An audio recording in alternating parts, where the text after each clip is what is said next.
evening, everyone. I'm Thor Gunderson, and it's that time once again for Just Asking for a Friend.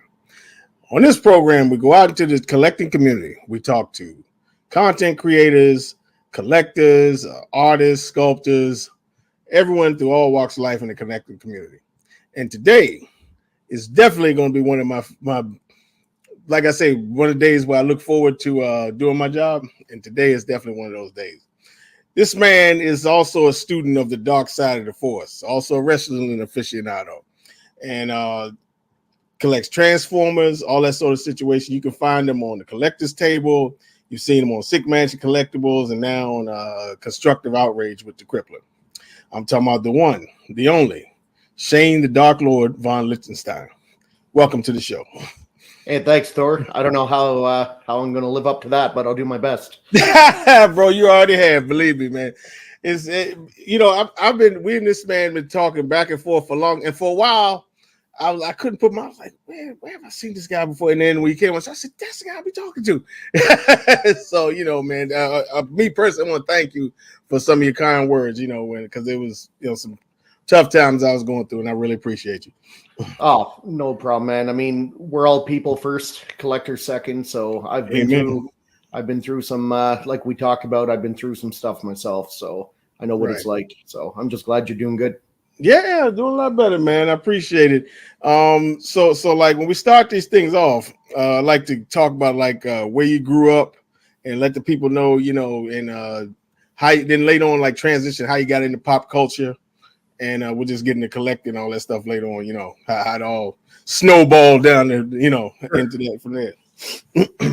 Yeah, I've actually watched a lot of your interviews, so I think I've seen all of them, but maybe one, and only because I accidentally missed it. But so I grew up in Montreal, Canada. Lived there for 16 years with my mom. Grew up pretty poor. It was a pretty rough neighborhood, really, really poor, food banks and whatnot, but it was good. You make do with what you have, and you have good friends, and it makes you value all the toys you do have. So I had some Transformers, He-Man, G.I. Joe, and He-Man was my first toys growing up, and then transitioned to G.I. Joe, Transformers, Ninja Turtles. And then when I was 16, I got in too many fights, and then guns were getting involved. Not using it, but just I got a gun pulled on me, knife and stuff, and I got sent to live with my dad in Edmonton. He was more upper middle class than low class. So I moved with him, finished high school, and then I joined the military shortly after that. Oh wow! What branch? Communication signals, and then I remustered into military police. Oh wow! Okay, I grew up around a lot of that. I've never actually had a gun pulled on me, but I've seen people pull out guns and all that kind of stuff. And you never. What's the term? You never thought it happened to you. Yeah. And then when you actually say, I've seen people get jumped and beat, and it's like, good God, so especially as you get older, you sometimes we ask yourself, how did I make it to this point? Like it's some days you're like, I've heard people say, I'm lucky to be here. Like I am lucky to be here. Yeah. Right. And it's surreal when it happens, right? I was 15 when it happened. So It happened. And at the time you're scared, but once it's over, that's when it really hits you. Once the adrenaline leaves you, and then you're like, holy, what just happened? Is that real? Did that just happen? Had a gun. Yeah. So toy wise, and I maintain there will never be, and like, I don't know what toys look like today, like regular toys, not the stuff we collect, but like, I maintain there'll never be an era like toys when we grew up. You know what I mean? It's just, and I still, to me, Transformers and G.I. Joe were like the best, toy wise. Like that was, I had a few He-Mans. I never got Castle Grayskull, but I remember finding somebody had broke off the front piece of Castle Grayskull. So like that was my Castle Grayskull, and I remember I had this TV. My uncle had this TV that didn't work. But like when you turned it on, you remember that kind of red and black kind of whatever effect was. Oh, yeah. The TV looked just like that when you turned it on. So I would put like Castle Grayskull in front of that, and that would be and if we had like videos and stuff back then, it would because it looked just like it, and that was my Castle Grayskull and everything. And so like what did you favor the most, like toy wise, growing up? The most, That's tough. The most, I'm going to say Transformers and G.I. Joes. It's got to be a tie, and I'd always make them fight each other and stuff. But it's funny you talk about Castle Grayskull. So I had a Castle Grayskull and a Snake Mountain that I made. I had a cardboard box, and I just drew a castle on it, cut it out. I had the little drawbridge that kept opening. It was just a piece of cardboard, and yeah, I mean, were you an only child? Were you an only child or no? Yeah. So I have a half brother, but he was born when I was 13 and a half. Okay, well that qualifies because I got half brother and sister, but like I still maintain only children are the most craftiest people in the world, because when you growing up, you had to entertain yourself, you had to come up with all kinds to because it was just you, so like I said, with this TV and the Castle Grayskull, you had to kind of like make your own fun and everything. But I also agree, Transformers and G.I. Joes, like especially the Joe vehicles, were like the best. You know what I mean? And again, I've told some people this. I always wanted a Rattler, and my mother could never afford a Rattler. And then when I grew up, I ordered one off of eBay, and I was damn near in tears when this thing showed up. You know what I mean? And I think when I moved the first time, I couldn't find, I lost it. But I also wanted a Night Raven, but I never got one. I traded a couple He-Man. I can't remember who. I want to say that Double Trouble guy and someone else. I traded it for a Cobra Hiss. Oh wow! So that was pretty cool. Yeah, I always wanted one of those too. A vehicle. And then my cousin had these little metal cages. And they were about that big, and you could open them up. You could slide the thing and that used to be my cell. So whenever Cobra captured Joe, I used to throw them in there. Yeah. I one time I went to a yard sale, and they had the aircraft carrier. And when I say this thing was huge, I mean this thing is huge, like 3 feet long, huge. Yeah. And actually, I was just watching YouTube today, and some guy has I gotta find it because he's made a whole kind of thing in his house, and he's got the Terradome. The Terradome. It's called the Cobra base. Yeah. It was and he's got. Is it Terradome or Terradome? Is it Terradome?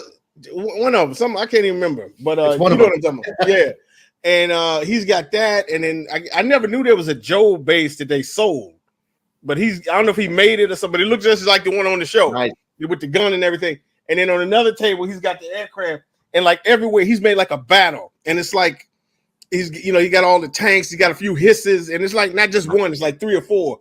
And then he's got the even those little turret things that they had and all that stuff. And it's like I said, man, that's cool. I don't think I'd want to have it like we got these like just around, but it was cool looking, because it took up when I said like we complained about space, but this thing took up a whole room, what I mean? Like yeah. So how did you ever do comic books at all, or? Yeah, so like I said, I didn't have a lot of money. My grandmother, God rest her soul, greatest woman alive at the time, she would slip me like $5 here and there, and back then that actually bought you a lot of stuff. Oh yeah, it sure did. Like now. So I'd go to Captain Quebec, which is our comic book place here, and I'd buy some comics, and yeah, I was into comics. I still have some, not a lot, right? But I haven't bought comics in like 20 plus years. They're just getting too expensive for what you get from them. They sure are.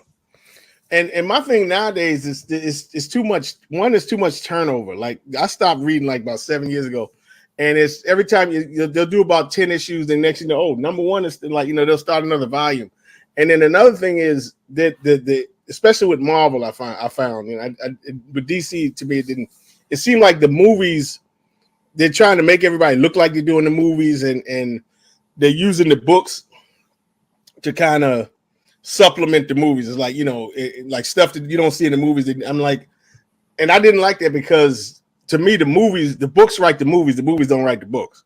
Agreed. You know, and I was like, okay, I'm done with this stuff. You know, even though they've got a lot of Star Wars books out now that I've lost. You know, I stopped. You know, when a year ago when I moved and everything, I stopped getting them. But I want to get back into those. I've read a lot of Star Wars books and a lot of audiobooks too.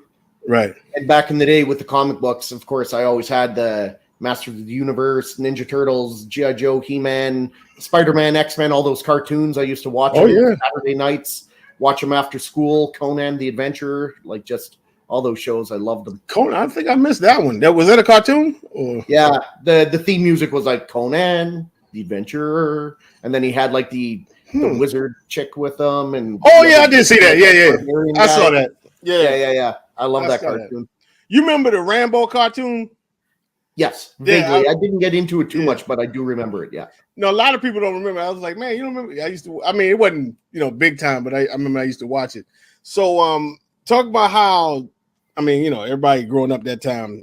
When did you discover? Like, how did you Star Wars? When it came into. So, I watched my very first Star Wars movie. I was probably 6, 7 years old. It was Empire. There you go. Me too. Yeah, I just thought it was so cool because growing up, as big of a Star Wars fan as I am, I'm as big or bigger of a Star Trek fan. Oh wow! That's why whenever I log off, it was nice talking to y'all. But yeah, I loved Star Trek growing up. I used to all the TV shows, everything. I had toys of them. I loved Star Trek, and then I got introduced to Star Wars, and as you know, they had the 3 movies, but that was basically it that I could see. Right, so. Right. I didn't have as much of a connection, even though I loved what I was watching. I was kind of craving more content, and there wasn't any. Where there was Star Trek shows 7 days a week. That's true. So I gravitated towards that. And then once I started getting into some audiobooks, and then the sequels came out, or the prequels. The prequels, and then Clone Wars and Rebels and all that good stuff. And now I've read/listened to, I don't know, 6 dozen Star Wars books. So yeah, I'm all in. I love it. Old Republic is my jam. I don't know when they're going to make an Old Republic movie, but it's a travesty that they haven't. Please God, come on. So okay, Star Trek wise, are you next generation guy or original? So next gen was always my jam growing up, but if I look at my heart of hearts, I'd probably say Deep Space Nine is my favorite. Really? Closely followed by Next Gen. Wow. Okay.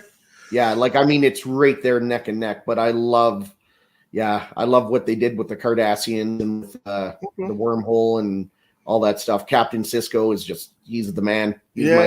Hart was always my captain, but now Captain Sisko is my man. So who was the guy, the Ferengi guy? He used to crack me up. Quark. Quark. Quark was funny, man. Like he was the reason the few times I did watch it, he was the only reason I watched. Him and Odo, the shapeshifter, their rapport that they had was awesome. Yeah, that's right. Yeah, I know exactly what you're talking about. I used to watch it with my uncle, the original show. Yeah, and everything. And I've even seen some where they were black and white. Oh, because they used to come on and he had a color TV, but there was some shows were black and white. And I watched a lot of Next Generation in college because when I say there was nothing to watch, because me, I ain't, I'm like, I ain't watched this, but it was good. Don't get me wrong, it was good.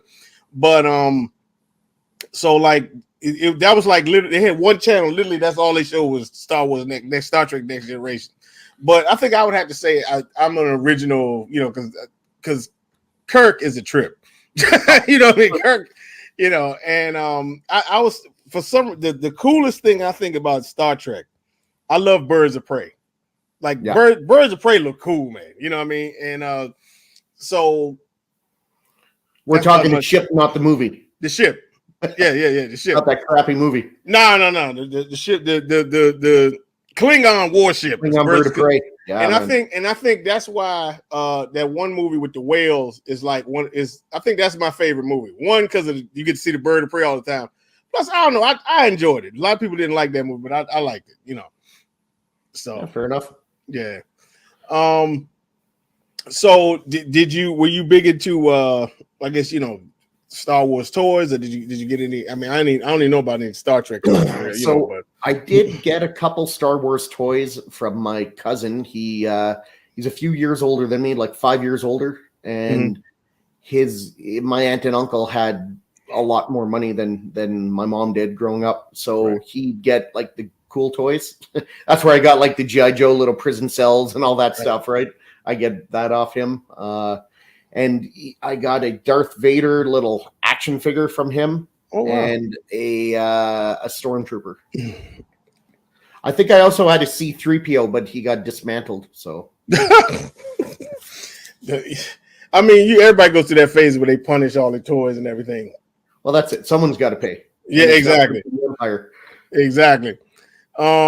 So where would you, before we start getting into collecting, where would you like? What's your ranking of Star Wars movies? Like, what's your top three? You know, could be in order.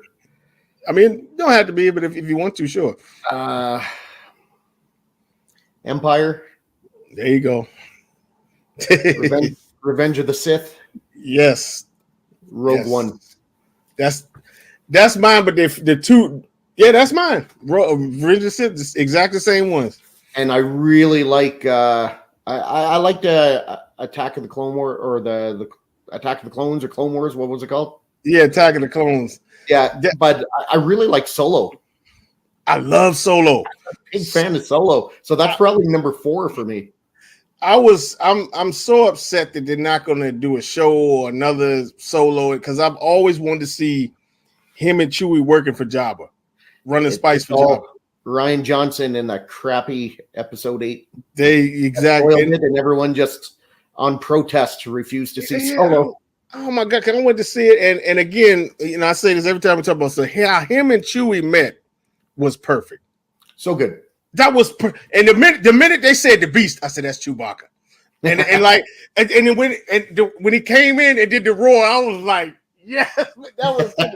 And even when the first time they sat in the cockpit of the Millennium Falcon, I damn near was bawling, crying. Right. You know what I mean? And it was that was a great movie. The only thing I didn't like was this with Lando and this droid thing. Like, you know, I was like, what are we doing? Yes, what are we doing with our lives? Like, this man could literally have any woman in the freaking universe. Like, come on. Yeah, I thought the movie was great. Yeah. And I'm still not a fan of how the Falcon looked like when it was new. You know, like with that middle part. Yeah, with the filling in. I mean, I don't mind the paint job or whatever, but like filling in the mandibles, I was like, yeah, I don't know about this, y'all. You know what I mean? Watching it, and I'm like, when are they going to lose this? Right, exactly. Yeah, I'm like, yeah, come on. This looks off. It's not what I'm used to. Yeah, so they finally got rid of it. And the fact that they kind of, like, I guess it had to become the fastest hunk of junk at some point, but I was like, why are we like crashing it and everything? You know, I was like, okay, you know. But other than that, I thought I got a question for you, Thor. Sure. In no particular order, who are your 3 favorite Sith Lords? Oh, well, you know, number 1. 2 would be Sidious, and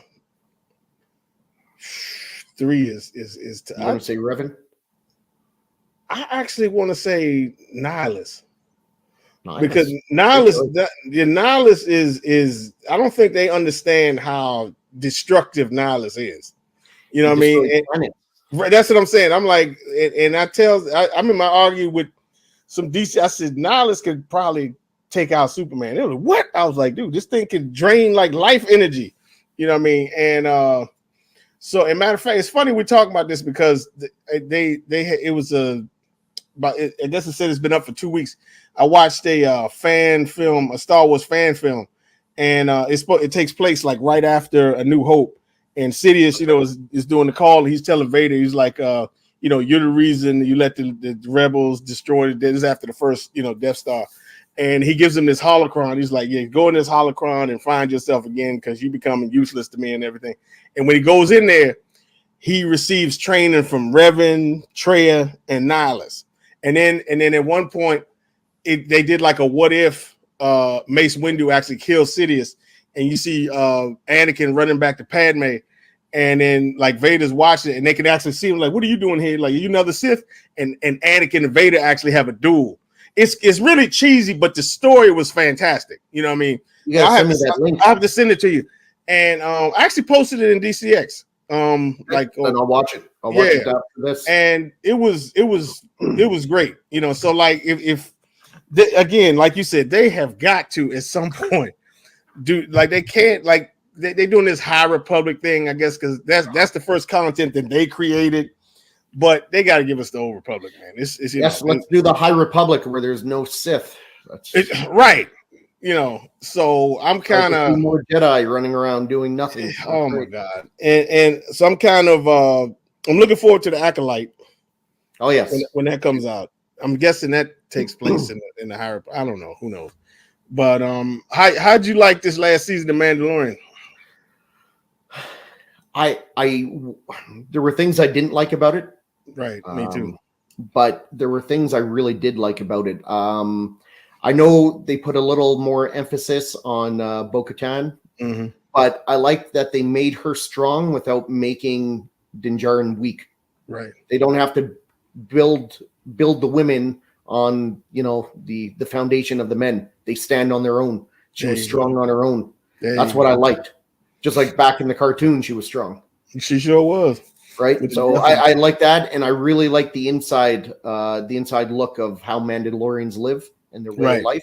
I really like that.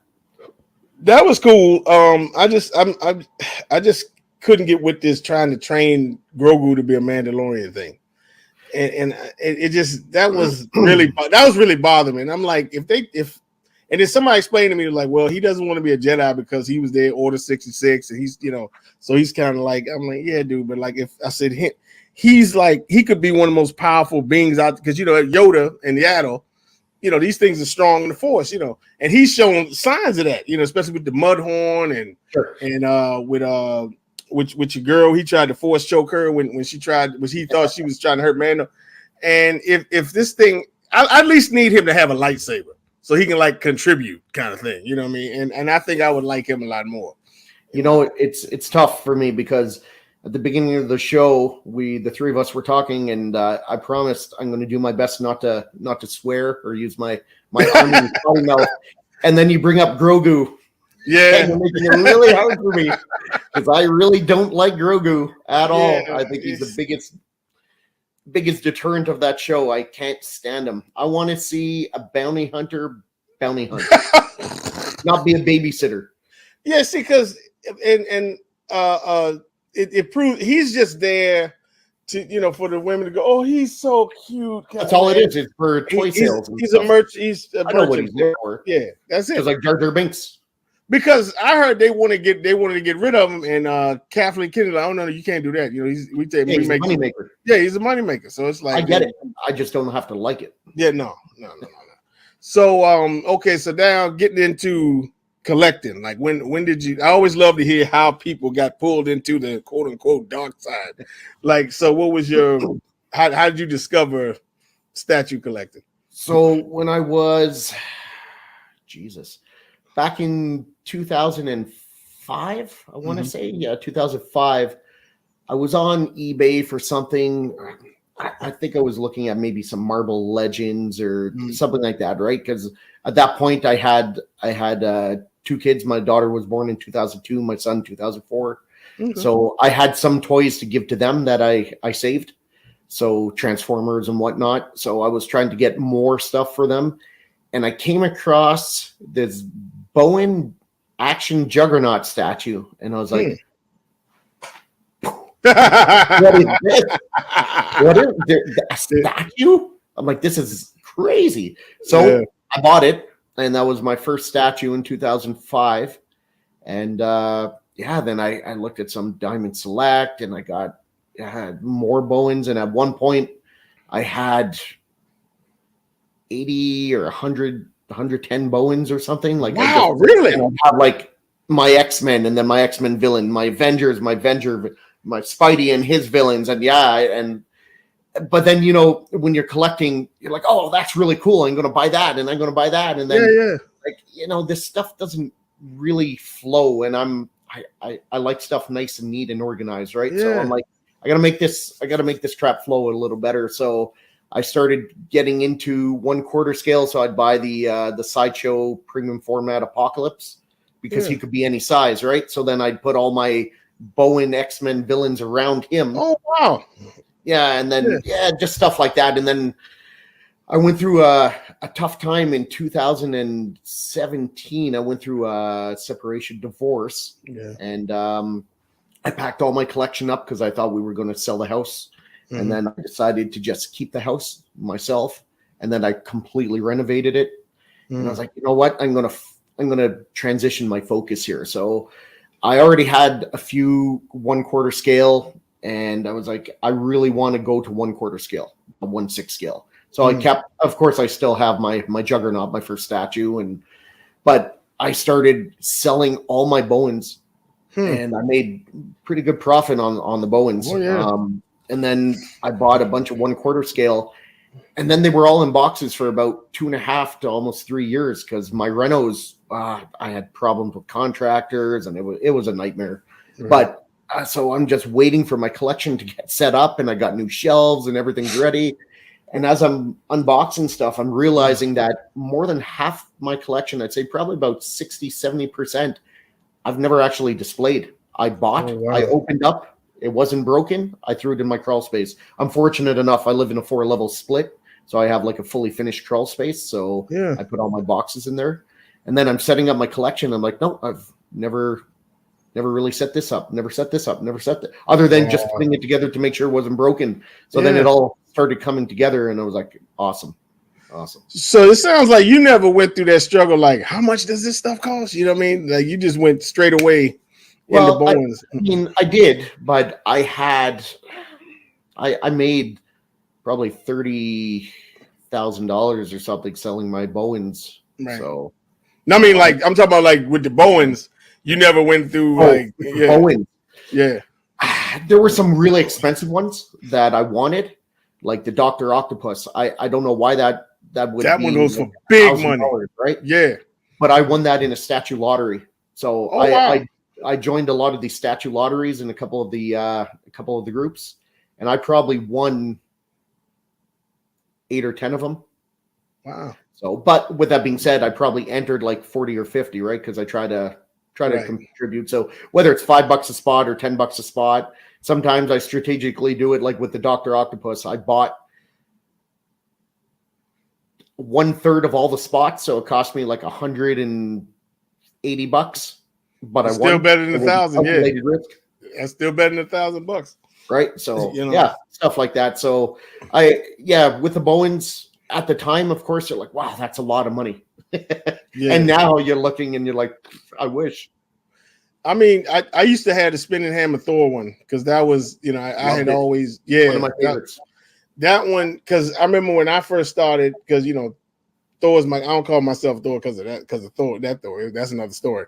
But that was the only one that looked like the books to me. Like all the other ones, I was like, there's just something just ain't right about it. But that one was like perfect. And I wanted them with the hammer. You know what I mean? And nobody, and just that the effect with just it's like, wow, so nobody else. Yeah, it was fantastic, man. Like, I still maintain Bowen. Like a lot of these new collectors, I'm surprised to find a lot of new collectors have never really read comic books at all. It's more like from the MCU kind of thing why they collect this stuff or the movie. So, but when the Bowens came out, they looked like right off the page. Yeah, you know what I mean? And like in that aspect, they were perfect. I mean, and then he made stuff like I love the one of my favorite lines of his is the X Factor version of And did you have that? Because this is one of my favorite one of his pieces. That Iceman with the ice trail, and what I'm talking about? I did not have that. I love that one. Me too. That one is fantastic. That was hard for me to find. And I think a lot of people say sometimes the little stalactites or whatever stalagmites, some of those would break on it, but that thing was, oh my god, I love that piece. And more to your point, like a lot of the new collectors, they only collect movie version of exactly, and which is fine. I always say, collect what you love. Right, it's your money, you work for it, you collect it. I'm not, it's not my thing, but with my collecting, I got really strict with, and the guys I do the shows with, they poke fun of me. Some of them follow suit, but I'm really strict with my rules of collecting. So I got these rules I set out, and I follow them to the letter. So what are the rules? So my rules are, I do 1/4 scale. I do have a few 1/3 scale on pedestals, but my collection is 1/4 scale. So that's what I collect. I don't buy any doubles of a character. I only have one of each character. I try to stay away from mixed media. Like, I'll never own a piece that's all mixed media. Right. If it has to have a little bit, like my Prime 1 Serpentor, the cape is mixed media. But that's one of my favorite statues. Like, that statue is so underrated. It's amazing. So I don't like that it's a mixed media cape, but that's all that's mixed media on it. Right. I don't do actors or, real life. Me neither. I do comic book. Yeah. And I don't buy anything just because it looks cool if it's not going to fit in my collection. I got my end vision of what's going on. I got all my statues organized by groups and types and teams or what have you. And that's you gotta have a lot of discipline. Yes, I do anyway, because I've been collecting so long. I see what happens if you don't. Definitely. Pieces are cool, but it looks kind of shitty altogether. It does. Like, it doesn't match. And for me, that happened to me because I mean, if you've been logged, I used to have the Ghost Rider, the XM Ghost Rider, because now was it looks cool, but it was a beautiful piece. But I was like, after a while, I was like, I don't really care about Ghost Rider, And then again, I got the idea when I saw, Batman Statue Collector, I had all the villains, and I asked myself, like, well, I love Star Wars because of Darth Vader. And I was like, how cool would it be to have all the Sith Lords together? So, and that's what I said, okay, I'm going to stay. And that was my discipline. I said, okay, anything beside that, even right now, because I don't have the room, bounty hunters, they all got to go. So I sold my XM Boba and all that stuff. And then, so I just went straight. And then and like you, I didn't want to do 1/5. So I sold my Mythos pieces. Right. So I just go 1/4, and luckily I'm not too worried about them making it, and not that I would get them, but I'm not too worried about anybody making it 1/3 Sith Lord. They got all this LBS, all these people, and I was like, I ain't got to worry about none of that. You know what I mean? So I agree, man. Yeah. So okay, so you also do Transformers, like XM, and I think that line is fantastic. I mean, it's only one that I'm not really crazy about, the Megatron.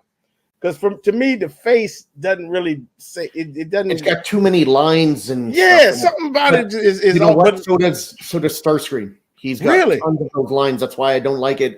For Starscream, I got Imagineering Arts Starscream. I like it better. It looks amazing. It's big. It's got weight to it, and it's pure G1 without looking cartoony. That I saw DT open that Devastator and everything, and they bought this pallet and like he's putting this thing, and I'm like, where in God's name are you gonna put that? You know what I mean? But I mean, it was fantastic, but I was like, good God Almighty, The thing I didn't like about the IA Devastator, the paint, it had rust all over it, like painted rust. Really? Painted rust. Okay. Yeah, and I don't know why. Like, I reached out to Imagineering Arts when they were doing it, and like, can you make a clean version that doesn't have rust all over? If you want battle damage, that's one thing, but why rust? Right. Yeah, that don't make, because he was never rusty in the cartoons, No. The only time they got rust is when they got wiped with that cosmic rust and they were dying. Like it sure did. Yeah. Or whatever this acid rain or something. It was something like that. I'm like, why are you making it all rusty? And if there's a lot of rust. I'm gonna tell you that that Galvatron looks fan. Like when they showed that, I was like, this thing is that's one of my I like that Nemesis Prime one too. Yeah. I think I like that better than Optimus. I mean, So I got XM Grimlock. I'm Okay. actually going to pick up XM Optimus this Saturday. I Okay. pulled the trigger on that. It's Yeah. a 6-hour drive away, but me and my buddy are going to make a road trip out of it, like we do. There you go. I got Imaginarium Arts Soundwave, Imaginarium Arts Starscream, Imaginarium Arts Nemesis Prime, and then I also have XM Galvatron on PO. And then the new kid in town, the Azursi, that's how I pronounce them anyway. Mm-hmm. Spec sells them, and I got a Tarn and a 6-shot coming. I used to have the toy 6-shot, and I just love the character of Tarn. I love his backstory, and I love the look. And then I love 6-shot because I had the toy of him, and Metroplex and Grimlock were the 3 toys I used to play with the most because that's what I had. Those are the ones I could get. And then I got Skyfire, and that was awesome. I used to have Skyfire. It was funny because I had a god brother, but he was a little older than me, and I think my mother and his mother, I think they all went shopping together. So like whenever he had something like a week or two later, I would get the same one. I was like, oh, he got Sky. Yeah. That means I'm gonna get it soon too. You know what I mean? So here's a logistical question. So being in Canada, is it more of a challenge like to get stuff from Sideshow or XM or Spec Fiction? Like, is it more of a is it different? It's much more. And a lot of Americans will take it for granted. When you go to Spec Fiction or Sideshow, a lot of times you'll get like free shipping.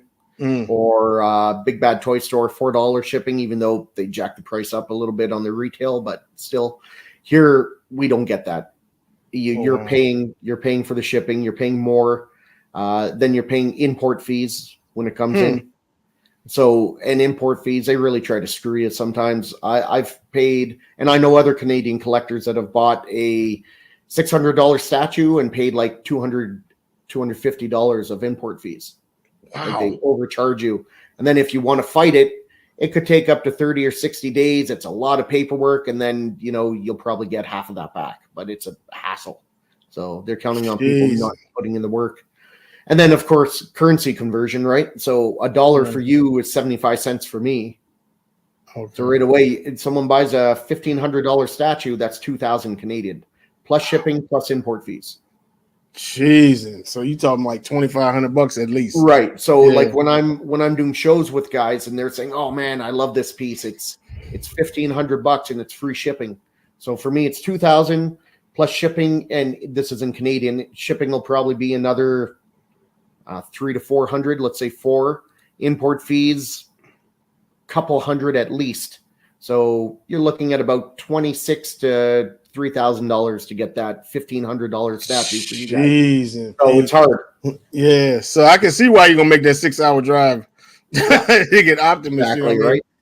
Yeah, I had the Sideshow Darth Talon. I bought that from a guy in Canada, and I think he gave me a little. He was telling me, it was more of a challenge. We were just going through, direct messages or whatever. But I can see where that could be difficult, especially with those Transformers, because those things are, are they like any of it? Like, because Grimlock 2 boxes or just 1 box? 2. Yeah. See. Yeah. So I know that must have been a pretty penny. I bought him from a guy in Texas, and the Todd father helped me out and used his DHL Air for me and gave me a good price on it. So I got it. Not only did I get it sent to me because the guy didn't want to ship to Canada, so it just got picked up at his place. I also got no import fees on it. Oh, that's what's up. Yeah. One of the boxes got sent to England and then back to the States and then to Canada. What? I don't know how that happened, but yeah. Well, like, was that scheduled or they made a mistake? They made a mistake. They sent one of the 2 boxes to England. Oh, wow. Yeah. I think something nobody's talking about, like kind of off the subject. I keep hearing on the radio that UPS is thinking about striking on Friday. You know what I mean? So ain't nobody mentioned that in the community, but that could be a real thing, Oh man, no doubt. So also, before we get to, I definitely want to spend some time. So you're a big time wrestling fan too. Big time. I mean, I got my belt right there, my NWO World Championship. I saw it the other day when you were unboxing the because I'm getting that talent you got from Dan. Yeah. I'm when I go to the barbecue, I'm getting it from Junior. Nice. And I watch it like every day. I'm like, man, I can't wait to get this thing. You know what I mean? And but so growing up, were you more of a WCW guy in WWE or? So I was really big into WWF growing up. Me too. Hogan, Andre, Big John Studd, Bam Bam Bigelow, all those guys, right? Yeah. Junkyard Dog. And and then later on in the 90s, you had the Attitude Era, and then you had the Monday Night Wars, which really just opened up everything. It was fantastic. And then the NWO came. Yes, and I always liked Hulk Hogan, like a lot. But when he became Hollywood Hulk Hogan, what you feel for Vader is what I feel for Hollywood Hulk Hogan. Oh, wow. Because I was so diehard into wrestling. I had NWO shirts, NWO hoodies, NWO hats, NWO hats. And then all my buddies are like, oh, red and black. I'm like, fuck you, red and black. NWO Hollywood. Oh, yeah, and it'd be so good. I love the NWO. Man, I'm gonna tell you, Hogan. I always thought Hogan was funny, like especially as I got older, because he had this. Even now, like I follow him on Instagram, and him and his son, he's got like some club in Tampa, and they do like karaoke and stuff. Yeah, and he's got this talent to make things seem like larger than life. Like I remember one time he called the match with Andre the day the earth stood still, like as if this was something like the whole world is. You know what I mean? Yeah. But when he became Hollywood. Like it was times where I couldn't breathe. I'm laughing. I'm like, dude, this dude is funny, man. You know what I mean? And again, Palpatine made me like cruddy people. Like Palpatine was funny in his own. He was so cruddy, he was funny. He was, and that's what it was with Hogan. Like Hogan, it was so tight. He was so cruddy that I was like, this dude is a trip. But I gotta say, I think Buff was my favorite. Buff used to have me on the floor. Buff the Stuff Bagwell. Oh God, I'm buff, I'm tough, and I'm the stuff. And the way he would fake them out like he was hurt. And the next, I was like, man, Buff the tricked him. You know what I mean? I loved it, man. Loved it. He had the top hat with his face on hat. it. Yeah. And he'd hang out with Big Papa Pump. With Big. I loved it. Man, it was a trip, and that was like you said, in WWE they had Stone Cold and The Rock and Triple H, and that was great. Like DX was good. The Attitude Era, man, like The Rock and Stone Cold, like it was. Wrestling will never be like that again. Yeah, now it's like nowadays, because I heard you guys talking about like the Usos and everything the other day, and like these, to me, they're like the only interesting part of the thing, like what's going on with them and Roman Reigns and everything. Bloodline, yeah. But like the rest of that stuff, like I'm like, I look at like Kevin Owen and this other, I'm like, these two look like they had a trailer park or something. And I'm like, this is the best thing come up with, and I like why they got so. And then like now I'm like, well, why did they give this is a question? Why did they give make this other belt up? Like Roman Reigns got these, but then next Seth Rollins got a belt. I'm like, why are all these damn belts? So the problem with WWE is one, they got too many cooks in the kitchen, and with Vince McMahon being there, leaving, being there, and every year and a half they do this. They do their draft. They have Raw and SmackDown. They do a draft, 2 champions, 1 champion on each show, 1 female champion each show, tag champs on each show, like really try to make it, independent from each other. And then as the year goes by and about 10 months, 11 months into it, you start seeing a couple crossovers here and there. And then before you know it, it's just one big jumble. And Roman Reigns won both belts. So now he was a unified champ. Right. And then Vince McMahon left, and then Triple H took over the creative. And then they're like, well, Roman Reigns is too busy to go on both shows, so they want a champ on both shows. So then they came up with that. But now they're like, well, this guy's still the undisputed champion. That's what I'm saying. I'm like, because now it's disputed because there's another world champion. Exactly. That's what I'm saying. So now it's the unified universal champion or whatever they call it. Yeah, I was like, hold up, man. I was like, no, he got both belts, and I was like, I was like, okay, this new stuff, I can't. I don't need to go. I watch it with my son. I am a big wrestling fan. I am too. EW also. but I watched them a little bit. I never really got too much into Oh, them. you got to watch MJF. He Really? is the best thing in wrestling today. He is the ultimate scumbag. Oh, I know who you're talking about. That dude, he gets on the mic and like dogs everybody right now, and he's amazing. Yeah, I've seen him. I saw him and CM Punk in the dude like was getting on each other in the ring one time or something. Yeah. He's great on the mic. He's great in the ring, and he's just like you just can't help but to hate him. But he's so entertaining. Like he's a scumbag. So I think I remember you saying this on. So who was your favorite wrestler? Well, overall, Hollywood Hulk Hogan. Okay, I remember you said for me when Hogan transitioned to Hollywood, that was like Anakin becoming Vader, right? Vader, like, yeah.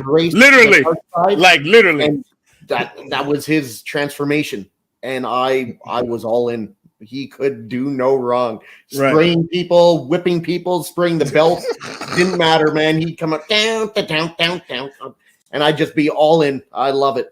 I remember I was sitting next to Rodney and we watched it as it happened. We watched that Bash at the Beach.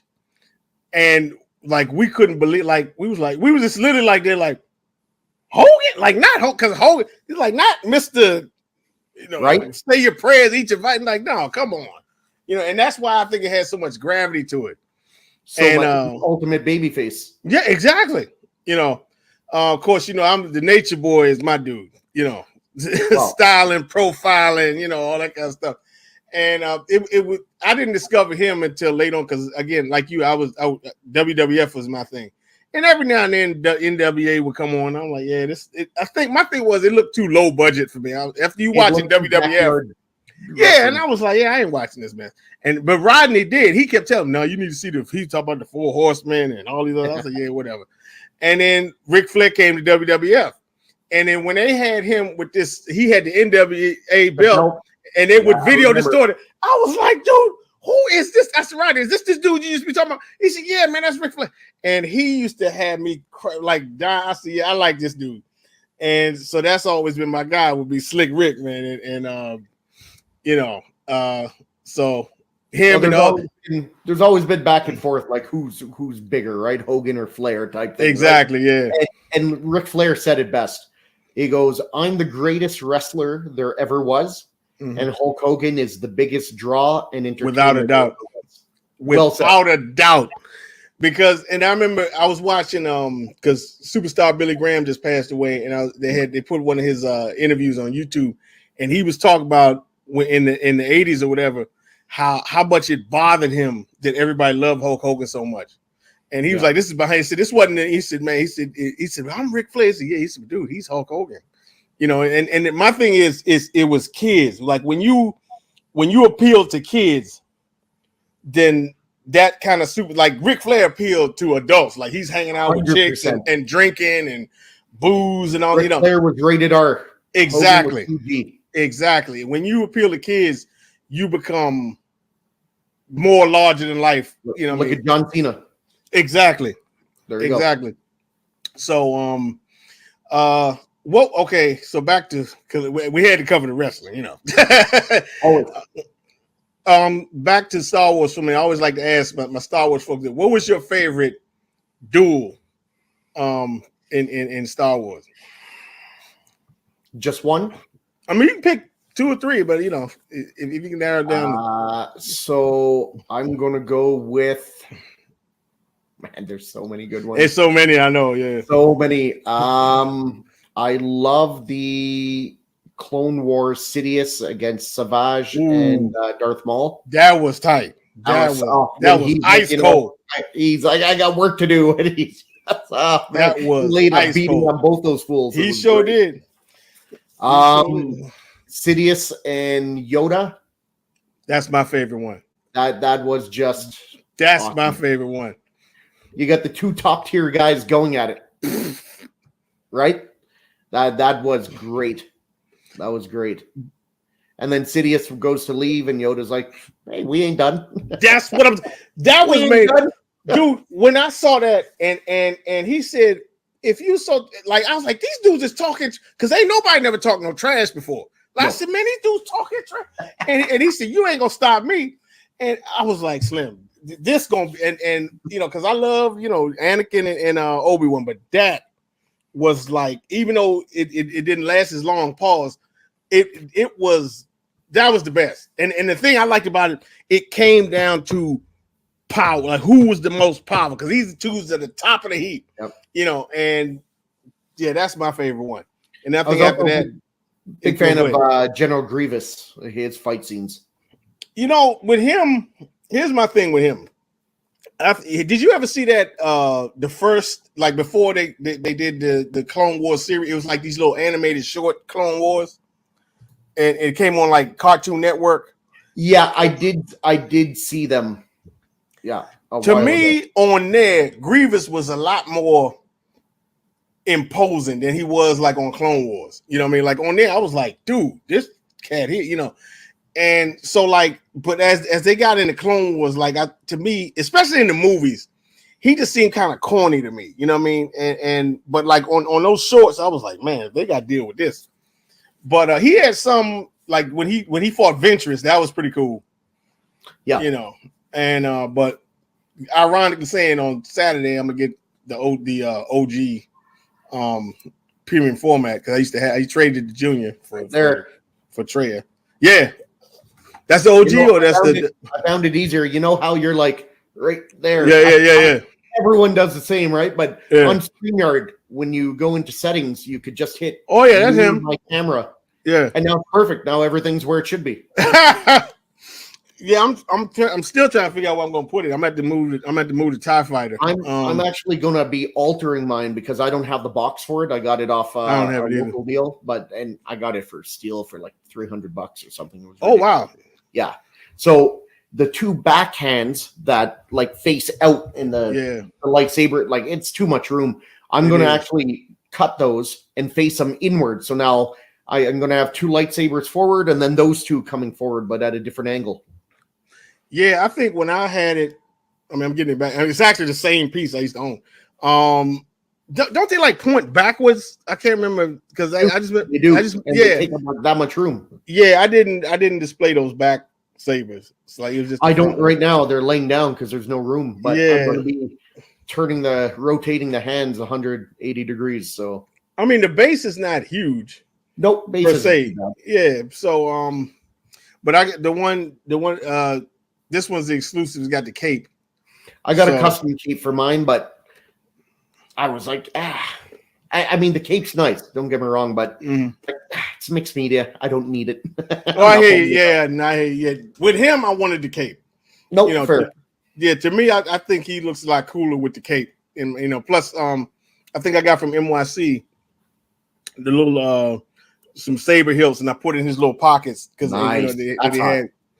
So here's a question: Is there something you wish they had done with Star Wars that never happened? Like besides, I guess obviously there's a lot they did that I wish never happened. Is there something that didn't happen that I wish would happen? Is that the question? Yeah, probably the Old Republic or something like that. You know. Well, yeah. Give me like for me, my favorite Sith is Darth Malgus. Oh, okay. That's my man. Darth Malgus, Darth Krayt, which I really wish they would make like a Darth Krayt movie, like the Rule of One. Like a lot of people don't know his story and what he's done. This guy started off as a Tusken Raider born on Tatooine, became a Jedi Knight. Then he luckily wasn't around his troops during 66, so he went back into hiding as a Tusken Raider and became like the Lord, the overlord of the Tusken Raiders. And then lost to Obi-Wan, got banished, became a bounty hunter, then got captured by the Yuuzhan Vong and tortured, and then became a Sith, and then became a Sith Lord and an Emperor. Like, I mean, how many? He did it all right. So I guess that answers 100 years. I guess that answers the question. What do Tusken Raiders look like underneath the mask? There you go. Yeah, so I'd love an Old Republic and the let's just call it the Rule of One, the Darth Krayt story. Yeah, you know, that's something that bothers me. When I found out about because you know, if y'all don't know, Darth Talon was under Darth Krayt. She was like a right hand or assassin. Yep. Anyway, but when Lucas did his draft for the sequel trilogies, Darth Maul was gonna be like the Emperor, or like he was gonna be like a crime boss, because you can see they were setting him up for that. And Darth Talon was supposed to be his apprentice. And then I could see Disney, oh no, we want to sell all these stormtroopers and toys and all this stuff. So, we got, and then I think that's another problem I had with the sequels, was it was basically the same concept. Like the prequels and the original trilogy are not the same concept. But it just seemed to me they made their own, tried to make their own original trilogy. And I thought that would have been like a side of Star Wars we never really have seen, the scum and villainy kind of thing. Yeah. But what we got, I was like, yeah, nah. So like, I hate to end the show off on this, but like, talk about seeing the sequels and everything, because we always got to cover that mess. It's a black eye in Star Wars history. Yeah. One thing another thing that I wish they would do that they didn't is kill off Grogu. I wish they would just. I'm with you on that. I wish that one of those troopers would just grab him and rip his head off. So like, was it? Because everybody gets upset over the Luke stuff, and he's this vagabond and all this other stuff, and they destroyed his legacy. Yeah. I think if he would have really faced Kylo, and if he would have came out there and like, because you always hear about how powerful Grandmaster Luke is and all this kind of stuff, and you saw the Force projection thing. When you found out that's what it was like, yeah, really.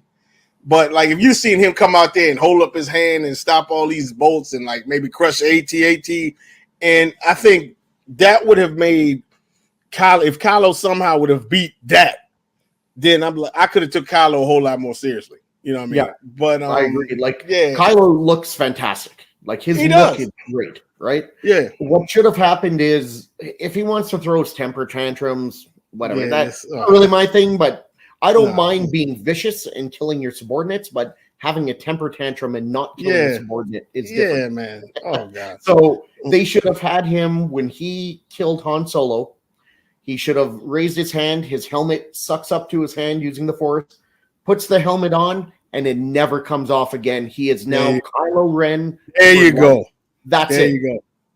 Instead of having his helmet off and his shirt off and what's oh my god, losing to Rey, even though she's never had a fight.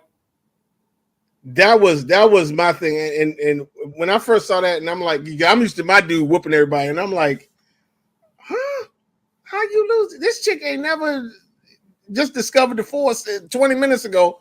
And I'm like, okay, y'all, I'm done. I was done with it at that point. I was like, yeah, if I don't see that's no a more, perfect example of how they raise up their women heroines by stepping on the males. Yes. And you don't have to do that. Everyone can be elevated. You don't need to bring others down.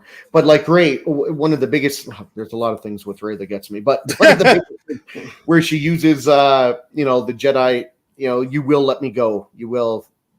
Oh, yeah. She wasn't, never mind, she didn't practice it. She didn't even know that was a thing. No one even told her that Thank you.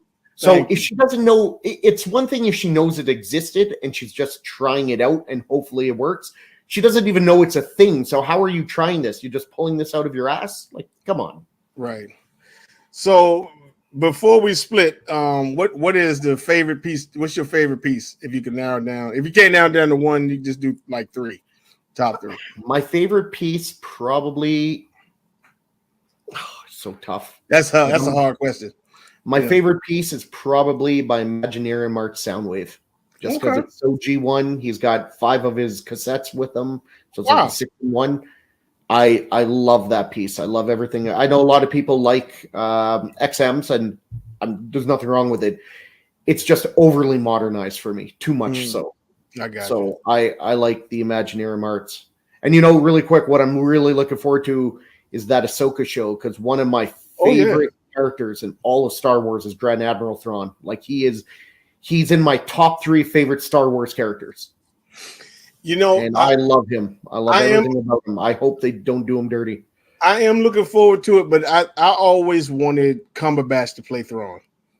You know what I mean? And I mean, I understand this guy did the voice and everything, but I always thought the voice doesn't make you a good actor. No, I mean, I'm sure he's fine if they wouldn't have got him, but like I always thought, like Cumberbatch literally looks like if you imagine him blue, he looks like Thrawn. You know what I'm saying? 100%. So And did you see the still from that Comic-Con where they showed it of Thrawn from the Ahsoka TV show? They killed him quick, and someone took it still, and so it's a photo.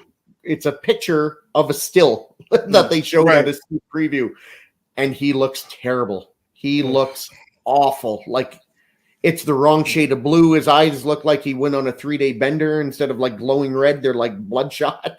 He looks awful. So I hope they do something about that because Thrawn is my man. I love him.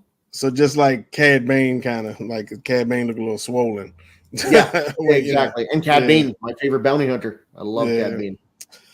Well, my man, as always, this hour has flown by, but man, I appreciate you coming on. We might have to bring you back because we didn't really cover everything. But hey, man, I appreciate man. I've been watching your channel, DCX, for quite a few years, and I'm a big fan of you and what you're doing, and I love the show. Just Ask You for a Friend.